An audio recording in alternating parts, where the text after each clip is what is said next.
Good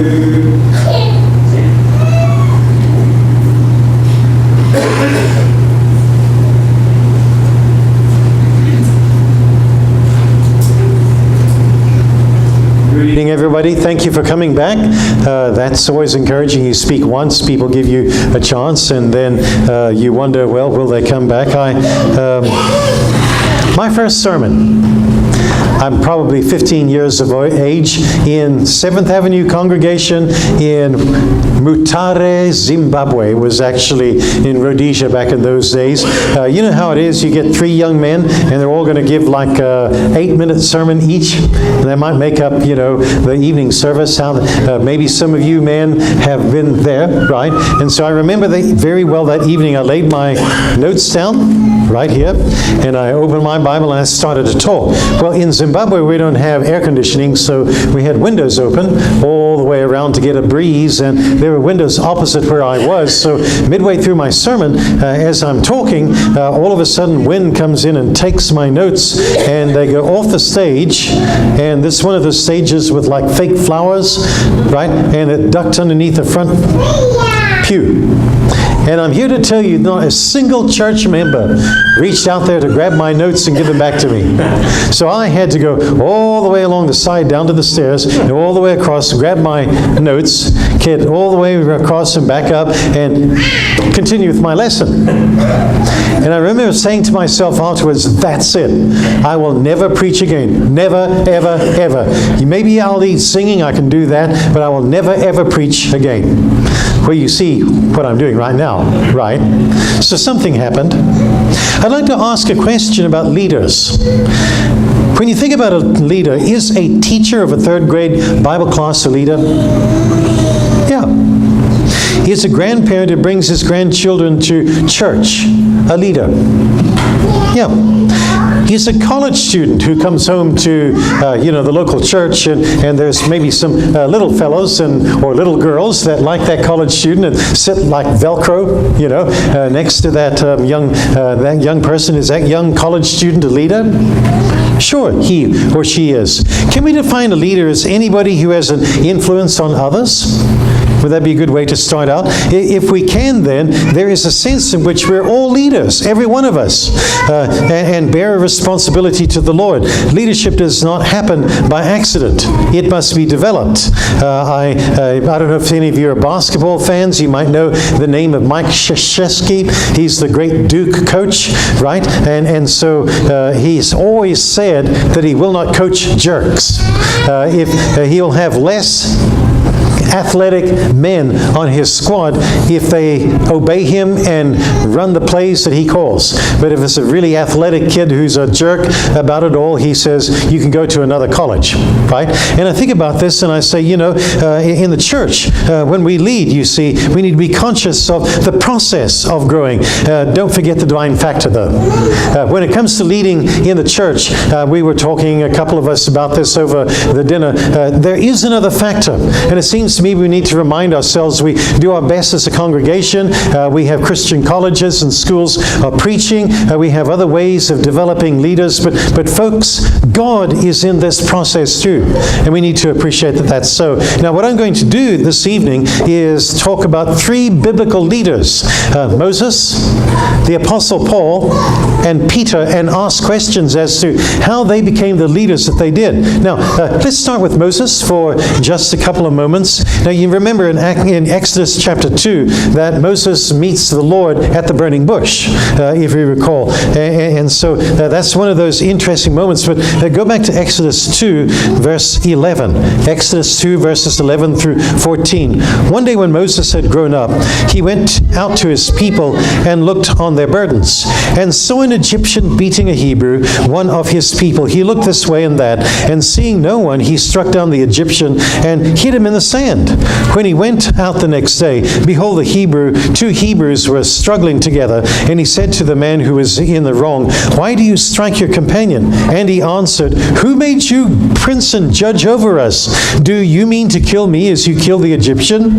Then Moses was afraid and thought, surely the thing is known. Now, this is the Moses before we meet him at the burning bush. Here he is, he's 40 years old, he's grown up in the king's palace, he's a privileged young man, perhaps maybe even even spoil. I look at this scenario. He goes out there and he sees an Egyptian beating up on a Hebrew, and what does he do? Does he reason with them? Does he walk over and use maybe a little bit of clout and say, look, stop beating up that guy. I'm the prince of Egypt, Does he do that? No, he kills him. Could we say that that's a little bit, outrageous in action? Does that sound like an individual who is accustomed to doing stuff and getting away with it?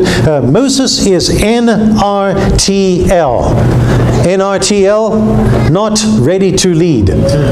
Moses finds the next day that there's these two Hebrews struggling, and one of them has that classic statement, who made you prince and judge over us? He doesn't have clout. So he's a little bit immature and spoiled, and he also doesn't have clout amongst his own people. I don't know if you know this, but it takes a while to get clout amongst people, right? Credibility is not built in a day. You don't walk into a place and say, hi, I'm Stan Mitchell, and everybody says, oh, credibility. It has to be developed. And of course, you also know the opposite. It can be destroyed in a day, but it must take years to develop that credibility. I think about my father, a very able preacher, a very powerful preacher, and he did good work in Africa in his early years. But when he came back as an older man, when he came back with the gray hair, when he came back with the lines in his face, the Africans looked on him as a grandfather. They called him Sekuru, a very respectful name. And my suggestion is he now had built that credibility. Moses didn't have it. At least he didn't yet. He's rash and thoughtless. He lacks credibility. Now, what's interesting to me, if I can look at the book of Acts and Stephen as he describes Moses in his development, it's interesting. It's split into 3 40-year segments.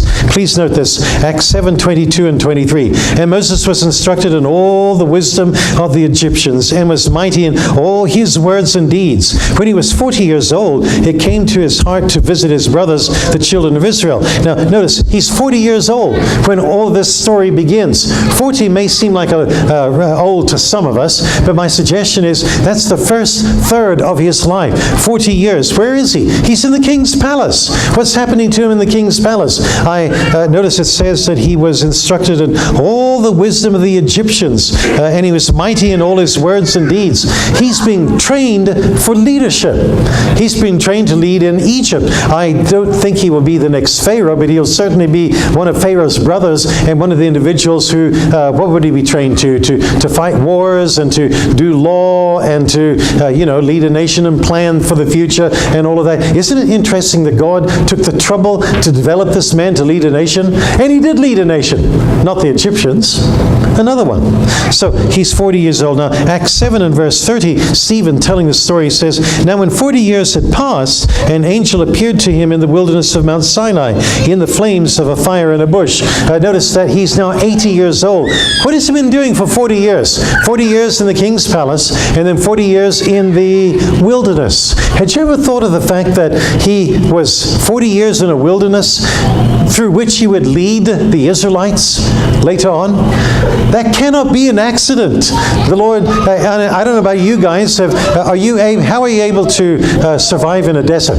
You guys ever go out to Arizona? I did that one time. I drove out to Arizona. I stopped the car. I turned the engine off, and I just walked out there, and I could hear the ping, ping, ping of the manifold, back in the car engine. And I thought to myself, that car doesn't start up again. I'm in trouble. I do not know how to survive in a wilderness like this. Actually, I can survive in an African wilderness, at least a lot better. But my suggestion here is that Moses is in a wilderness 40 years. Can you imagine him leading Israel through? Can you imagine him saying, don't eat that flower, it's poisonous. Here, this particular cactus gives us water. Can you imagine him doing that? Can you say, ooh, look at that cloud, we're going to have a dust storm, everybody take cover? Doesn't it seem interesting that he's trained to lead a nation and he is in the wilderness for 40 years? Now, I look at that and say, 80 years. 40 years in the king's palace, 40 years in the wilderness. Remember Moses in the burning bush? I may surprise you, but I'm going to say this. It's not necessarily a bad thing that Moses gives excuses. Now, you know this is famous passage where God says, well, and Moses says, well, but who are you? Who am I? You know, these kinds of things. It's not necessarily a bad thing that Moses gives excuses. Exodus 3, verses 11 and 12. But Moses said to God, who am I that I should go to Pharaoh and bring the children of Israel out of Egypt? He said, but I will be with you. The first excuse, who am I? Why would that not necessarily be a bad thing, though? Think about that. I'll come back to it.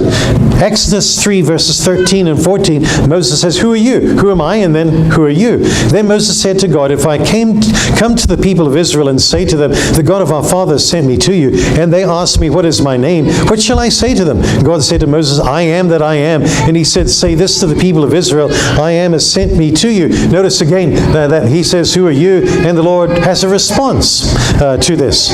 What if they don't believe me? Moses asks. Exodus 4, verse 1.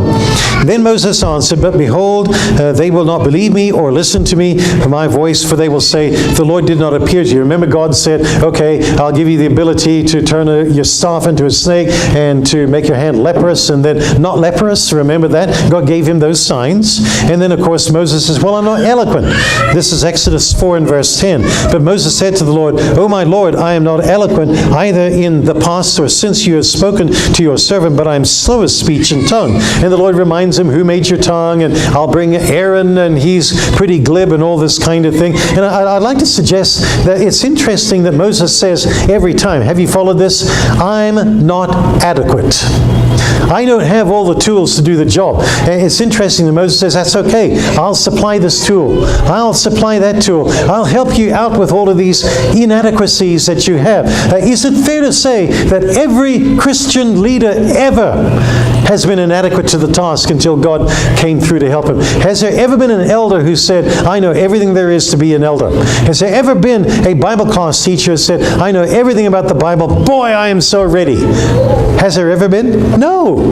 Right? Has there been a preacher who said, boy, I am the best preacher? Well, if there is a preacher who says that, you probably don't want him. Right? He should be a person with some humility. And I think to myself, the Lord is providing all of these things. Did you notice what God did at the fifth excuse? Exodus 4, verse 13. But he said, oh, my Lord, please send someone else. Then the anger of the Lord was kindled against Moses. Now, I have a question. Why angry now? Moses gives excuses. God says, I'll help you here, I'll help you there, I'll supply what you need. And then finally, Moses gives a fifth excuse and God becomes angry. God's been patient up until now. What is the difference? Can I suggest that the difference in the earlier excuses were, I'm not adequate, and in the fifth excuse, he says, I don't want to go. And I'm here to tell you that God calls on you in Wheeler, Texas, to perform the function for God in this community that you're supposed to do. That's the one excuse you cannot have. Send someone else. There may be a greater elder in Dallas, Texas, but men, you're in Wheeler. There may be a greater preacher in Oklahoma City, Oklahoma, but the man you have here is the one serving. You may be a deacon saying, well, I'm not adequate, but this is where you serve. Now, can I say something about this ratio that we have? 40 years in the king's palace, 40 years in the desert, 40 years to lead. Did you notice that ratio? 80 years preparation for 40 years leadership. God places a premium on preparation. After all, how long does it take to make an elder? We have 10-year-old elders in churches. How about 25-year-old elders? We know that it takes a long time of the maturing and developing and the providing wisdom in the Bible study, right?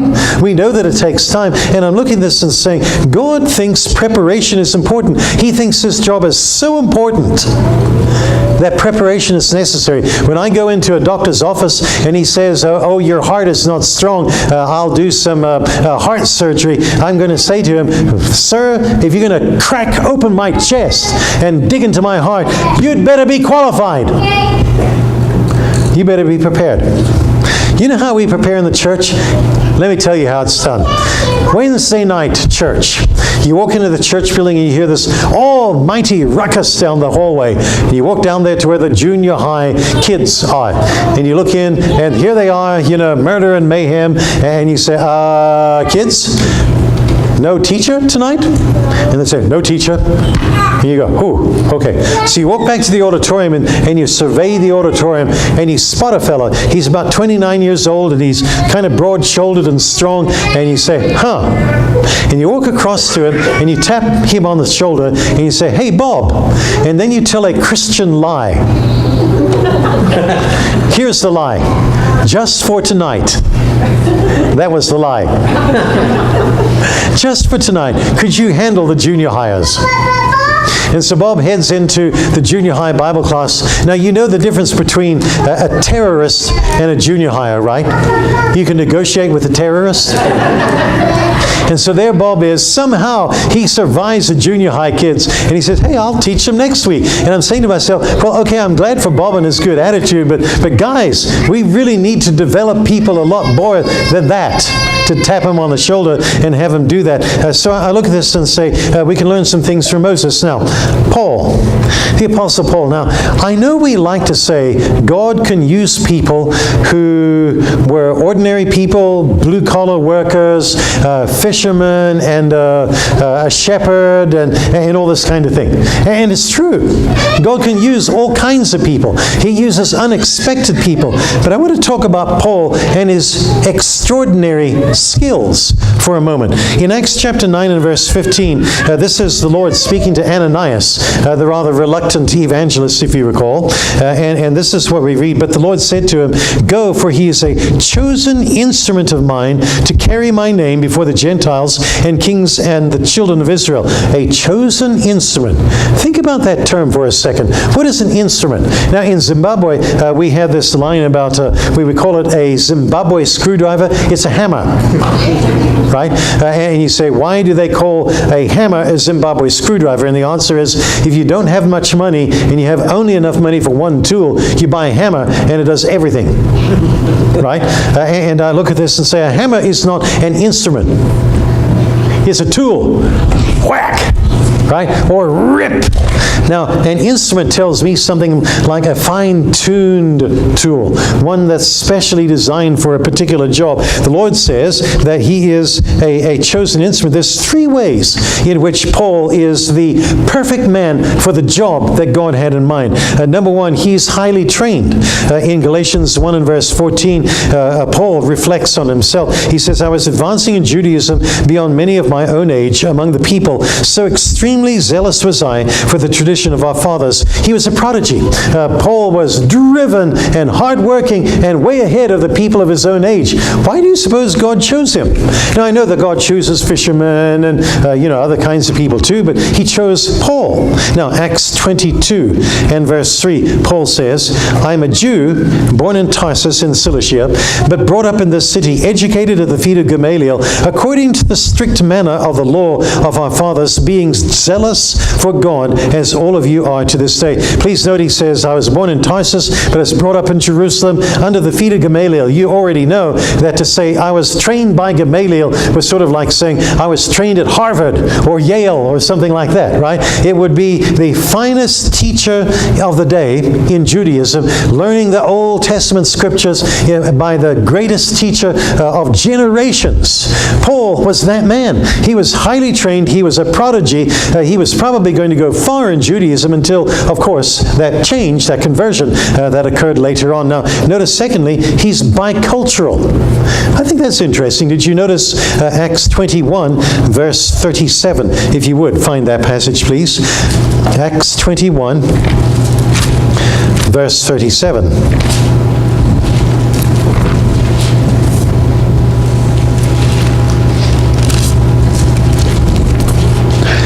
As Paul was about to be brought into the barracks, he said to the tribune, "May I say something to you?" And he said, "Do you know Greek?" That was a surprise, apparently, to the tribune. "Ooh, this Jew I just arrested speaks Greek." And so, "Are you not the Egyptian who, when recently stirred up a revolt and led the 4,000 men of the assassins into the wilderness?" Paul replied, "I am a Jew from Tarsus in Cilicia, a citizen of no obscure city. I beg you, permit me to speak to the people." I'd like to note that this conversation was carried out in Greek. Fair enough. And when he had given them permission, Paul, standing on the steps, motioned with his hand to the people, and when there was a great hush, he addressed them in the Hebrew language, saying, "Brothers and fathers, hear the defense that I now make before you." Notice Paul switching from Greek to Hebrew, naturally, completely. Now, wait a minute. What did Paul do? He was a missionary.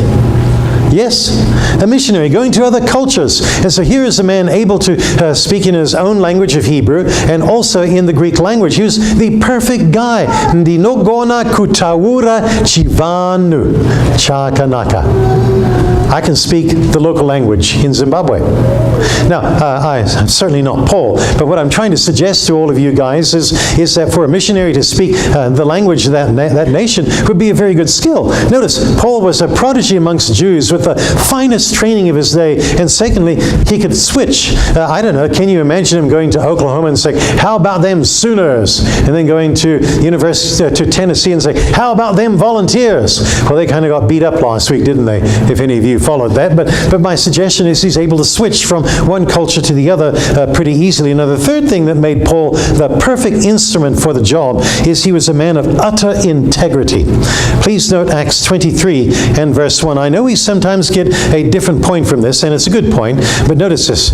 "And looking intently at the council, Paul said, 'Brothers, I have lived my life before God in all good conscience to this day.'" What is Paul saying? Now, often we've noted that and said, yes, Paul lived in all good conscience, but at times his conscience was not well trained. That's true, and that's a perfectly good point for a preacher or a teacher to make as he's preaching this. But notice the other thing Paul's saying. Paul is saying, I'm the kind of guy that if I believe something, I believe it 100%. I'm the kind of guy that has no hypocrisy about me. That's an interesting way of, what do we call that, self-awareness? Paul says, if I'm convinced that Christianity is wrong, I persecute it. And if I'm convinced that Christianity is right, I become its greatest advocate. Isn't that Paul? Yeah. Right? That's him. That's the kind of individual he is, and God looks at this person, and remember he said it to Ananias, "He is my chosen instrument." Why? Well, long before Paul was a Christian, somebody was shaping those characteristics in him. Interesting that. So now we're going to turn to Peter in just a second, but I think we have a song. So I'm going to ambush Chris and let him lead that. We give thee but thine own, whate'er the gift may be. All that we have is thine alone. Our trust, O Lord, from thee. May we thy bounties thus, as stewards true, receive, and gladly as thou blessest us, to thee our first fruits give. And we believe thy word, though dim our faith may be. Whate'er for thine we do, O Lord, we do it unto thee.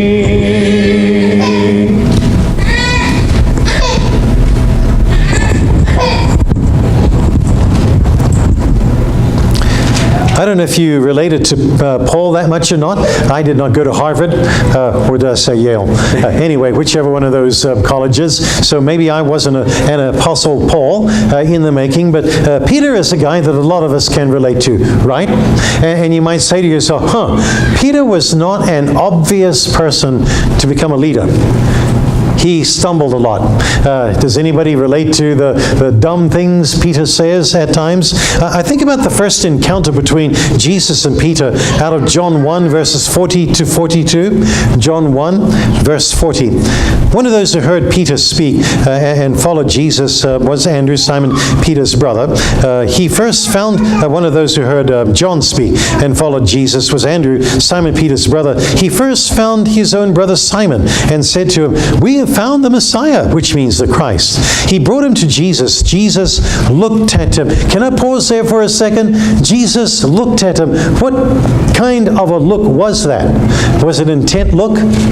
Was it a glance?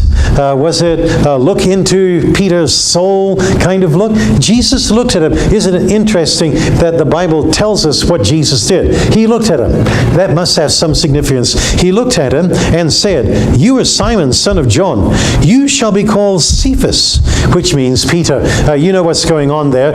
Jesus looks at this man who is unstable and speaks first and thinks later, right? This individual who's emotional and unreliable, and he says, "You're a rock." And I suspect Peter would have said, "No, Lord, not me. I am not a rock." What was Jesus doing? I suspect that he was looking deep into the man's character, and he saw not the Peter that was there in front of him, but the Peter that he could become. The potential. What was in the future for Peter. Now, Peter had some rough edges, and he had some bumps along the way. You know that, because we often read about those. Think, for instance, of John 13, verse 36 to 38. Simon Peter said to him, "Lord, where are you going?" Jesus answered him, "Where I'm going, you cannot follow me now, but you will follow me afterward." Peter said to him, "Lord, I will lay down my life for you." Possibly a rash statement. Jesus answered, "Will you lay down your life for me? Truly, truly, I say to you, the rooster will not crow until you have denied me 3 times. Isn't that interesting? How he was so sure that he would follow Jesus, and Jesus' statement, will you lay down your life for me?" As if to say, no, I think actually I'm going to lay my life down for you, right? You've got this one backwards. This is Peter. Did you ever think about that scenario in the courtyard of Caiaphas the high priest? In Roman days, wealthy people would have a house with stucco around it, usually, and they would have a tile roof, a red tile, usually that red-brown color, and then they would have a courtyard around the house, and an outer wall, maybe 6 or 8 feet tall, and a gate. And apparently that's the way it was in this case. The VIPs went into Caiaphas' house, and they talked about the destiny of Jesus. You remember that. And Peter is outside, and apparently they had built a fire outside, because they're warming themselves around the fire. And this is what we note. This is John 18, verse 17. The servant girl at the door said to Peter, "You are also you are also one of the man's disciples, are you?" He said, "I am not." Now the servants and officers had made a charcoal fire because it was cold, and they were standing and warming themselves. Peter also was with them, standing and warming himself. Now, charcoal fire. This is an interesting word. It's anthracite. Very hot burning coal. You take the trees down and you burn them into charcoal, and that's what was around there. It's an anthracite fire. Now, what's really interesting is this gets John 21, verse 9, following the resurrection of Jesus, and out there on the land, you see, we read this: when they got out on land, they saw a charcoal fire in place with fish laid out on it and bread. It's interesting. Peter denies Jesus 3 times, and then famously leaves and weeps bitterly, right, in front of that charcoal fire. And then at the resurrection, after the resurrection, they come back to the lake. It's early morning, kind of gloaming, that kind of thing. And so there's a charcoal fire, and Jesus has this fish going. I don't know, but maybe Peter walked up to the charcoal fire and said, "Oh my, I remember what I did last time I was around a fire like that." Anyway, you know that this is what happens in John 21, 15 through 17, because Jesus takes great effort in reinstating his man. Please note, John 21, verse 15.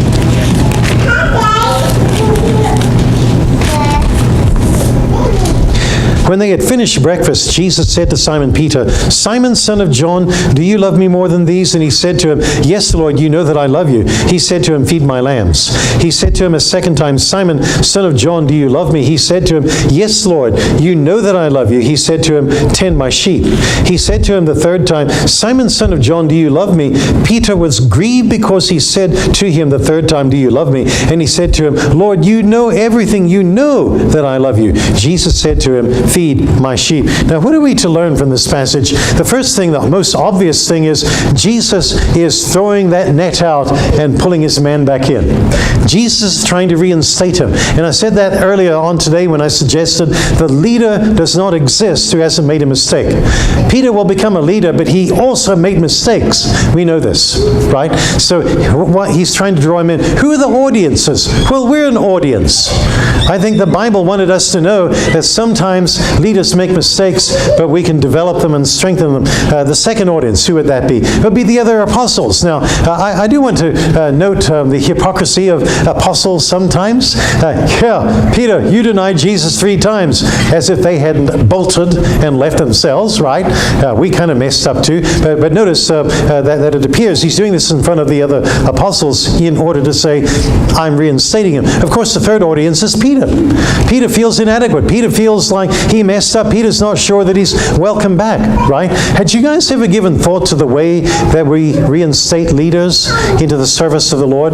I think to myself, David, back in the Old Testament, who sinned with Bathsheba, who arranged the murder of Uriah the Hittite, and I think to myself, Nathan the prophet's effort to reinstate him, to bring him back into relationship with God. And why did he take the trouble to do that?